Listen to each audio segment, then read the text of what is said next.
예수님은 제자들과 함께 예루살렘으로 올라가십니다. 공생의 마지막 상경기이죠. 예수님에게는 이젠 유월절 십자가가 기다리고 있습니다. 시간이 가면 갈수록 예수님은 더욱더 하나님 나라, 천국을 구체적으로 제자들에게 설명해 주십니다. 오늘 말씀이 그 가운데 하나입니다. 오늘 이야기가 등장하는 누가복음 14장, 마태복음 22장 이 이야기는 예수님의 순환 예고, 지난 시간에 순환 예고를 했죠. 그리고 다음 주에 있는 그 입성, 예수님의 예루살렘 입성 그 사이에 있는 내용입니다. 예수님은 틈나는 대로 천국에 대해서 비유로 말씀하셨는데 오늘은 일명 혼인잔치 비유 이야기입니다. 예수님의 천국 비유를 보면 특히 잔치 이야기가 참 많이 등장을 합니다. 거기에는 분명한 나름의 의미가 있는데 그것은 하나님 나라는 잔치와 같다라는 거예요. 하나님 나라는 잔치와 같다. 여러분, 잔치 분위기는 어떻습니까? 흥겨움이 있죠. 그 모든 잔치는요, 이유가 있습니다. 그 잔치를 배설하는 목적에 따라서 나름의 축복도 있고 축하도 있고 초대받은 자에게는 먹을거리, 즐길거리들이 많이 있습니다. 즐거운 분위기예요. 거기에 참석하는 모든 자들에게 행복을 주죠. 바로 천국이 그렇다는 거예요. 천국은 죽어서 가는 그 곳이 아니라 예수님과 함께 살고 하나님의 다스림 안에 있으면, 다스림 안에 거할 때 우리의 삶도 이 땅에서 천국과 같은 삶을 살 수 있다라는 말씀입니다. 먼저 우리는 이 크리스찬의 삶에 대한 오해를 좀 걷어낼 필요가 있습니다. 사람들은 일반적으로 예수 믿으면 재미가 없다고 이야기를 해요. 재미 없어지는 인생이 된다. 축제가 아니라 숙제처럼, 예전에 말씀드린 것처럼 기쁨의 축제처럼 사는 신앙생활이 아니라 숙제처럼 살아가는 생활이 된다라고 생각하고는 합니다. 뭔가 하면 안 되는 것도 많고 반대로 뭔가 하기 싫은데 해야 되는 것들도 많은 거예요. 즐기지 못하는 것도 많고 취미도 버려야 되고 자유도 다 반납하고 버려야 된다고 생각을 하곤 합니다. 여러분, 누가 취미 버리라고 했습니까? 누가 그 자유를 다 그냥 다 반납하라고 자유롭지 말라고 붙잡았습니까? 아니요. 그렇지 않습니다. 예수 안에 있을 때 우리들의 취미는요 더욱더 아름답게 빛날 수가 있습니다. 우리에게 주신 그 은사와 능력과 취미, 여러 가지 즐길 수 있는 모든 것들이 하나님 손에 붙들리기만 하면 아주 매력적인 축복의 도구로 사용될 수 있는 거예요. 어디에 어떻게 사용하느냐가 문제죠. 기독교 복음은 우리의 삶을 탈색시키는 종교가 아니라 삶의 의미를 제대로 빛나게 하는 진리인 것입니다. 그래서 예수 믿으면 믿을수록 우리의 모습과 생각과 말과 행동은 어떻게 돼요? 더욱더 아름다워지는 거예요. 매력적으로 변하게 되는 것이죠. 이것이 정상적인 크리스찬의 모습입니다. 사순절 5번째 주간입니다. 오늘 말씀을 통해서 예수님과 함께 이 천국 같은 삶이 우리의 삶 가운데 다시 회복될 수 있기를 주님의 이름으로 축복합니다. 오늘 비유 이야기를 간단하게 스케치해보면 이렇습니다. 왕이 자기 아들을 위한 혼인잔치를 배설을 합니다. 그리고 사람들을 보내서 초청을 하죠. 그런데 초청받은 사람들이 오지 않는 거예요. 다시 보내는데 또 마찬가지입니다. 화가 난 임금은 길거리에 가서 많은 사람들, 모든 사람들을 강권하여 내 집에 채우라고 이야기합니다. 그래서 잔치자리가 가득 차게 됩니다. 그런데 문제 하나가 발생됐는데 그렇게 들어온 사람 중에 한 사람이 예복을 입지 않고 참여를 한 거예요. 그 모습을 보고 쫓아내게 됩니다. 이것이 오늘 이야기의 전체 줄거리입니다. 그렇다면 이 비유 이야기를 통해서 예수님이 지금 말씀하시고자 하는 그 말씀은 무엇일까? 오늘 2절 3절 말씀입니다. 천국은 마치 자기 아들을 위하여 혼인잔치를 베푼 어떤 임금과 같으니 그 종들을 보내어 그 청한 사람들을 혼인잔치에 오라 하였더니 오기를 싫어하거늘. 그럼 혼인잔치에 사람들을 초청했는데 전혀 예상치 못한 사람의 반응이 온 것이죠. 바로 그렇습니다. 오늘 핵심 주제는 이 천국 잔치 초청에 대한 사람들의 반응, 그 반응이 어떤가에 대해서 그 반응이 오늘 핵심 이야기예요. 핵심 주제입니다. 과연 우리는 과연 하나님이 초청하시는 이 구원의 잔치, 말씀의 잔치, 천국 잔치에 우리는 어떻게 반응하고 있는가? 그것이 오늘 예수님께서 말씀하시고자 하는 핵심이에요. 오늘 함께 따라하겠습니다. 일상적인 삶에 집착하는 사람들. 일상적인 삶에 집착하는 사람들. 3절과 5절 말씀 함께 읽어볼까요? 그 종들을 보내어 그 청한 사람들을 혼인잔치에 오라 하였더니 오기를 싫어하거늘 그들이 돌아보지도 않고 한 사람은 자기 밭으로 한 사람은 자기 사업하러 가고. 지금 초청하는 사람을 아주 무한하게 만들고 있는 거죠. 처음 거절할 때는 당황스러워도 그러려니 했는데 두 번째 똑같이 반응하고 아예 무시를 하는 겁니다. 도대체 그들은 왜 그렇다면 이렇게 무시하고 반응을 하지 않는 것일까? 이 5절에서 친절하게 설명하고 있습니다. 한 사람은 자기 밭으로 가고요, 한 사람은 자기 사업하러 갔다라고 이야기를 합니다. 누가복음 평행본문에서는 이렇게 이야기를 해요. 소 5결이, 그러니까 10마리를 샀는데 내가 시험하러 가야 된다 그러고 오질 않습니다. 또 한 사람은 내가 장가 들었으니 못 가겠습니다 하고 안 가요. 지금 그들은 자기들의 성공과 만족을 채우기 위한 그런 일상에 푹 빠져 있었습니다.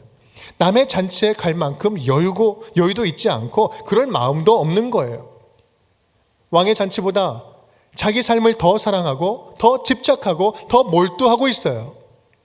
여러분, 일상 중요합니다. 정말 중요하죠. 하루하루 일상에 충실해야 됩니다. 열심히 노력하고 성과도 내야 됩니다. 각자에게 맡겨주신 그 일상은요, 하나님께서 맡겨주신 거예요. 하지만 그 일상, 그 삶에 집착하느라고 하나님의 마음을 깨닫지 못하고 하나님을 모른 채 한다면 그 성실한 일상이 가장 위험한 우상이 될 수도 있는 것입니다. 사랑하는 여러분, 우리는 우리들의 하루하루 일상의 삶에 하나님이 다스리는 천국과 같은 삶이 먼저 회복이 되어야 합니다. 그것을 위해서 오늘도 하나님께서는 저와 여러분을 지금 잔치자리를 열고 초청하고 계시는 거예요. 하나님 안에 있는 구원의 기쁨을 빼앗아가는 내 안에 분주함은 없느냐?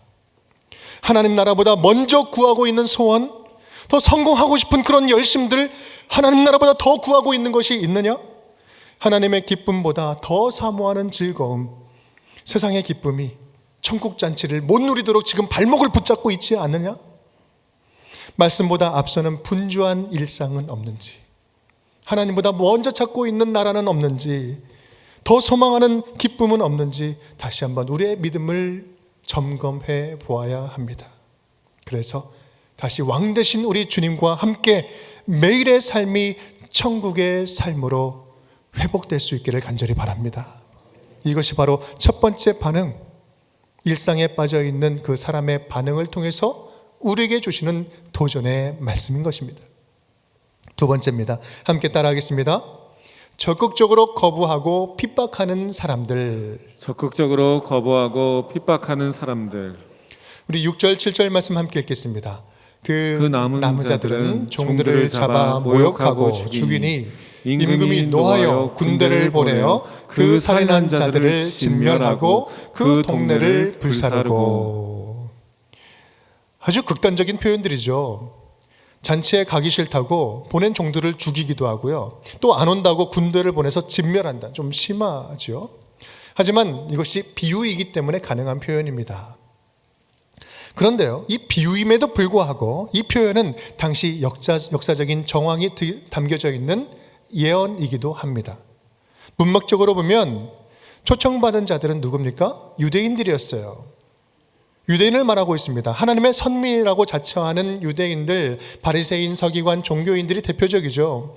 그들은 선지자들로부터 먼저 초청을 받은 자들이었습니다. 그런데 이제 진짜 구원자가 나타나서, 진짜 예수님 구원자가 나타나서 하나님 나라를 선포하는데 정작 그들이 믿지 않는 거예요.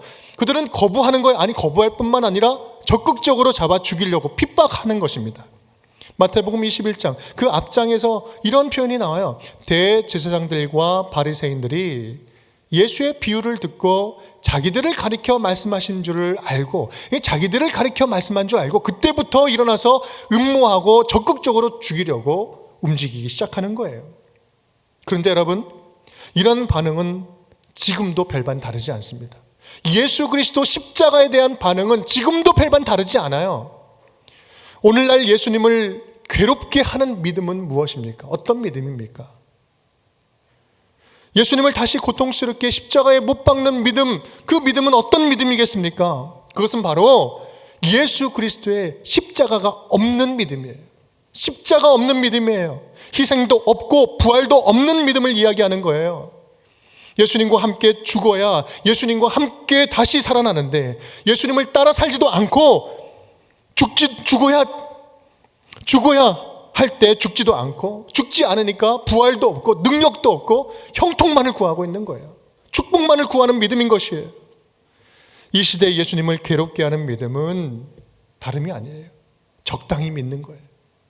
적당히 내 상황에 맞게 십자가 없이 그냥 그저 믿는 거예요. 불편해지면 언제든지 버려버릴 수 있는 참을 수 없이 가벼운 믿음, 십자가의 은혜를 값싼 은혜로 바꿔버리는 믿음, 이것이 바로 예수님을 다시 십자가에 못 박는, 예수님을 핍박하고 고통 가운데 다시 죽이는 그런 믿음인 것입니다.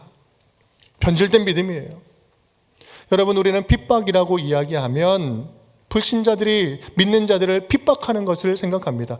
물론 맞습니다. 그런 경우도 있어요. 아니, 많습니다.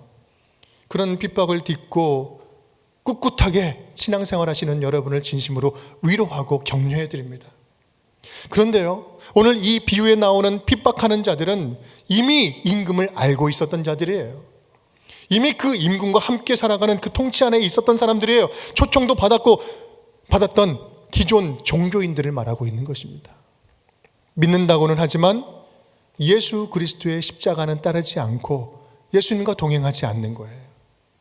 그런 신앙이 예수님을 눈앞에 두고 무시하는 변질된 신앙이요, 훼손된 신앙이다라는 사실입니다. 사랑하는 여러분, 우리가 예수님의 십자가의 희생, 우리의 모든 죄를 담당하기 위해서 아사셀 염소처럼 광야에 홀로 외로움을 보내셨던 예수님을 따르는 그 제자의 삶을 부정하고 우리가 따를 생각이 없다면 우리는 천국잔치를 지금 거부하고 있을 뿐만 아니라 핍박자가 되어서 예수님을 다시 십자가에 못 박고 있다는 사실을 우리는 기억해야 됩니다. 힘들지만 예수님과 함께 걷는 그 길이 가장 행복한 길입니다. 가장 진정한 길입니다. 진정한 생명의 길입니다. 하나님의 나라의 삶이라는 그 사실을 다시 한번 확실하게 다시 기억할 수 있기를 간절히 바랍니다. 그래서 어떤 길이라도 주님 가신 길이라면, 주님 함께 걷자라고 이야기하는 주님의 길이라면, 주님 그렇습니다, 내가 그 길 함께 걷겠습니다, 따라가겠습니다, 믿음으로 다시 고백하는 저와 여러분이 될 수 있기를 주님의 이름으로 축복합니다. 그렇다면 이렇게 지금 초청을 거부하는 자들에 대한 임금의 반응은 어떻게 나타납니까? 군대를 보내서 그들을 멸망시키죠. 실제 역사적으로도 얼마 지나지 않아서 로마 군대가 예루살렘을 회파하고 불지르고 무너뜨립니다. 이스라엘을 멸망시키는 일이 이제 발생되죠. 지금 오늘 본문에서 임금은 뭐라고 명령을 하죠? 8절 9절 말씀, 내 거리 길에 가서 사람들을 만나는 대로 혼인잔치에 청하여 오라 라고 합니다. 그리고 누가복음에서는 이렇게 이야기합니다. 이에 집주인이 노하여 그 종들에게 이르되 빨리 시내의 거리와 골목으로 나가서 가난한 자들과 몸 불편한 자들과 맹인들과 저는 자들을 데려오라 하니라. 길과 산 울타리로 나가서 사람을 강권하여 데려다가 내 집을 채우라. 모든 사람들, 이제는 기존에 초청받았던 사람들, 합당하지 않다, 모든 사람들을 내 집에 초청해라. 유대인뿐만 아니라 이방인에게도 열린 것이죠. 바로 그 자리에 저와 여러분이 있는 거 얼마나 감사한 일입니까? 그렇게 채운 결과 어떻게 됐어요? 10절 말씀 밑줄 부분만 함께 읽겠습니다. 악한 자나 선한 자가 만나는 대로 모두 데려오니 혼인잔치에 손님들이 가득한지라. 가득한 거예요. 주인이 보기에 기쁩니다. 왕의 자리, 잔치 자리가 채워졌어요. 빈자리가 없어요. 그런데 그때 예상치 못한 또 다른 새 문제가 생긴 거예요. 잔치에 들어온 손님들 가운데 예복을 입지 않고 참여한 한 사람이 보이는 거예요. 바로 여기에 잔치에 대한 세 번째 반응이 있습니다. 함께 따라하겠습니다. 예복을 입지 않은 사람들. 예복을 입지 않은 사람들. 자격이 없던 자가 은혜를 입고 조건 없는 은혜를 입어서 잔치에 들어와서 먹고 마시고 누리게 되었습니다. 그런데요, 예복을 입지 않고 참여했어요. 여기에 대한 임금의 반응은 굉장히 무섭고 무거웠습니다. 13절 말씀, 임금이 사환들에게 말하되 그 손발을 묶어 바깥 어두운 데에 내던지라. 거기서 슬피 울며 이를 갈게 되리라. 저도 이 본문, 예전에 이 본문을 좀 볼 때마다 이 본문을 보면서 예복 정도 안 입었다고 너무 심한 거 아닌가? 너무 가혹한 거 아닌가? 그렇게 생각하곤 했습니다. 그런데요, 제가 그 중동의 여러 잔치에 대한 관습을 보는데 임금이 이해가 되더라고요. 당시 중동의 관습에 따르면 궁중 파티에서 잔치가 열릴 때에는 그 잔치를 위해서 문 앞에서 예복을 나눠줬어요. 그래서 그 잔치를 함께 즐기고 그 잔치자리를 빛낼 수 있도록 예복을 나눠줬다는 거예요. 왜 그렇습니까? 잔치자리에 흥을 깨지 않기 위해서, 그 잔치를 배설한 그 분위기를, 그 주인을 기쁘게 하기 위해서 그런 거였죠. 당시 페르시아 궁중에서는요, 잔치자리에 예복을 빌려주는 정도가 아니라 손님들에게, 잔치에 참여하는 손님들에게는 그 예복을 선물로 주는 관습이 있었다고 합니다. 여러분, 그런 관점으로 미뤄본다면 지금 이 사람이 예복을 입지 않았다는 것은 잔치를 위해서 주는 이 예복을 마다할 뿐만 아니라 자기 멋대로 행동한 거예요. 자기 좋을 대로 행동한 것입니다. 의도적으로 제멋대로 행동했다는 것입니다. 그런데요, 그런 태도도, 지금 그 태도도 잘못된 태도고 문제였지만 더 근본적인 문제가 있었습니다. 그의 근본적인 문제는 무엇이었을까요? 그건 바로 자기가 지금 초청받은 그 잔치의 목적을 몰랐던 거예요. 목적을 잊었어요. 그 잔치가 누구를 위한 잔치였습니까? 누구를 위한 잔치였어요? 2절 말씀 함께 읽겠습니다. 천국은 마치 자기 아들을 위하여 혼인잔치를 베푼 어떤 임금과 같으니. 이 잔치는 누구를 위한 잔치예요? 임금과 임금의 아들을 위한 잔치였어요. 왕의 아들을 위한 잔치, 임금과 그 아들의 기쁨을 위한 잔치였던 것입니다. 여러분 생각해 보세요. 우리는 지인 결혼식에 갈 때 여러분 가장 편한 추리닝 입고 가십니까? 아니요, 그렇게 가지 않죠. 양복이나 정장을 입고 갑니다. 그렇게 입고 가는 이유가 무엇입니까? 내 편하기 위해서 가는 것이 아니라, 나를 위해서 가는 것이 아니라 결혼하는 그 부부, 그 자리, 그리고 그 양과 부모, 그 가족들에게 예의를 갖추기 위해서 잘 차려입고 가는 거죠. 돌잔치의 주인공은 누굽니까? 지금 만 1살 먹은 아이예요. 만약에 아이가 응애 울면서 그 기저귀에 막 싸면, 그리고 기저귀 가려고 들어가면요, 그 잔치가 멈춰요. 아이가 없으면 잔치가 성립되지 않습니다, 여러분. 잔치란 본디 그 잔치를 초청한 사람 중심이에요. 그 주인이 그 목적을 가지고 잔치를 열고 그 주인의 기쁨에 함께 참여해서 함께 누리자는 거예요. 그 기쁨에 참여하고 축복하기 위한 그런 잔치, 그 사실을 망각하면 그 자리에 없는 이만 못한 것입니다. 왕의 잔치에 초대되었다는 것은 그냥 제멋대로 마냥 즐기라고 초대한 것이 결코 아닙니다. 그것을 알지 못한 그는 갑자기 임금이 물어보는데 할 말이 없는 거예요. 유구무원하더라. 그의 문제는 한마디로 말하면 자기중심적으로 초대에 참여한 거예요. 자기 좋으려고. 자기중심적으로 잔치에 참여됐다. 초대한 주인의 마음에는 관심 1도 없으니 예복 입을 필요도 없고, 예복은 안중에도 없고, 자기 배를 채울 메뉴, 뷔페 메뉴, 음식 메뉴만 보고 있는 거예요. 오늘 맛있겠는데, 오늘 뭐 이거 끝내주는데, 그리고 옆에 툭 쌓여 있어요. 내가 돌아갈 때는 저 선물 주겠구나. 쌓여있는 선물에만 관심이 있는 거예요. 여러분, 오늘 이 말씀은 우리들의 신앙에 대해서 다시 한번 강력한 도전을 주시는 말씀입니다. 지금 이 자리에 있는 우리 모두는요, 예외 없이 하나님의 자녀로 이 잔치자리에 초대받았습니다. 구원의 잔치요, 말씀의 잔치요, 예배 잔치요, 예수 그리스도로 말미암아 이 땅에서 천국을 사는 하나님 나라 잔치에 초대받은 거예요. 그런데 여러분, 우리는 지금 그 천국 잔치에 합당한 옷을 입고 있습니까? 그 천국 잔치에 합당한 옷을 입고 지금 주님 앞에 서고 있습니까? 정상아, 너는 지금 누구의 기쁨을 위해서 이 자리에 앉아 있느냐? 누구 기쁘려고 이 자리에 앉아 있느냐? 어떤 마음의 옷을 입고, 어떤 삶의 옷을 입고, 어떤 자세로 지금 내 앞에 나와서 예배를 드리고 있느냐? 너의 그 무언가를 위해, 너의 그 만족과 문제 해결과 소원을 위해서, 네 마음의 그 죄책감과 불편함을 해소하기 위해서, 네 기쁨을 위해서 지금 신앙생활하고 있지 않느냐? 지금 이 예배 자리에 나와 있지 않느냐? 사도 바울은요 이렇게 선포합니다. 갈라디아서 1장 10절 말씀 함께 읽겠습니다. 이제 내가 사람들에게 좋게 하랴, 하나님께 좋게 하랴, 사람들에게 기쁨을 구하랴. 내가 지금까지 사람들의 기쁨을 구하였다면 그리스도의 종이 아니니라. 아멘. 내가 바랐던 것, 내 삶의, 나의 모든 삶과 사역의 가장 중심 자리에는 단 하나가 있었어. 바로 그것은 하나님을 기쁘게 하는 것. 하나님을 기쁘게 하는 그 기준이 내 삶의 절대 기준으로 살았습니다 라는 고백을 하고 있는 것입니다.